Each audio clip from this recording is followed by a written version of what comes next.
Weather দেখে মনে হচ্ছে নাকি এটা সকালের ওয়েদার? একদমই নয়। তখন বাজে বেলা 1টা। হ্যালো এভরিওয়ান, আমি পিঙ্কি। 19শে জুন আমি পৌঁছে গিয়েছিলাম মেমারি, কারণ সেদিন ছিল সঙ্গীতার বিয়ে। হ্যাঁ, আমার 19শে জুনের ব্রাইড হচ্ছে সঙ্গীতা। আমি আগের দিন তার বাড়ি গিয়েছিলাম তাকে মেহেন্দি পরানোর জন্য, আর আজ তারই বিয়ে। একটা লজে তার অনুষ্ঠানটা হচ্ছিল। আমি 1:35 নাগাদ সেখানে পৌঁছে গিয়ে দেখি তখনও তার গায়ে হলুদ হয়নি। তাই আমি ঝটপট আমার জিনিসপত্র গুছিয়ে নিচ্ছিলাম, যাতে সে আসার পর আমার একটুও না টাইম নষ্ট হয়। তারপর আমিও তার থেকে জেনে নিয়েছিলাম সে কেমন কি মেকআপ চাইছে। Hello Sangeeta, hello. বিয়ে তুমি আমার থেকে কেমন কি লুক চাইছো বলো?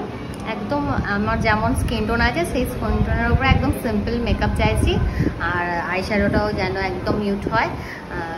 আমি একদম সিম্পলই চাইছি। আর লিপস্টিকটা একটু ডিপের মধ্যে হবে। হেয়ারস্টাইল তুমি তোমাকে ছবি দিয়েছো? হ্যাঁ, ঠিক আছে। তারপর আমি আর একটুও টাইম নষ্ট না করে ওকে ঝটপট রেডি করতে শুরু করে দিয়েছিলাম। সঙ্গীতা আমাকে এইচডি ওয়াটারপ্রুফ বুকিং করেছিল। ও যেহেতু সিম্পল পছন্দ করে, তাই আমি ওকে বলেছিলাম তুমি এইচডি মেকআপ চুজ করো, ভালো যাবে। আর হেয়ারস্টাইল থেকে মেকআপ সমস্তটাই ওকে দেখিয়ে আমি করেছিলাম। আপনারাও দেখে জানাবেন ওর মেকআপটা কেমন লাগছে। সবাই গর্জাস লুক পছন্দ করে না, কেউ কেউ সিম্পলও পছন্দ করে।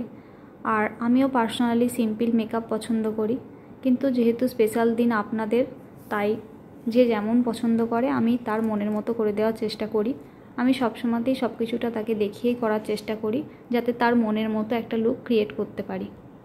রুমটাও বেশ ছোট ছিল, আর কোনো রকম এসির ব্যবস্থা ছিল না, তাই মেকআপে কিছুটা প্রবলেমও হচ্ছিল।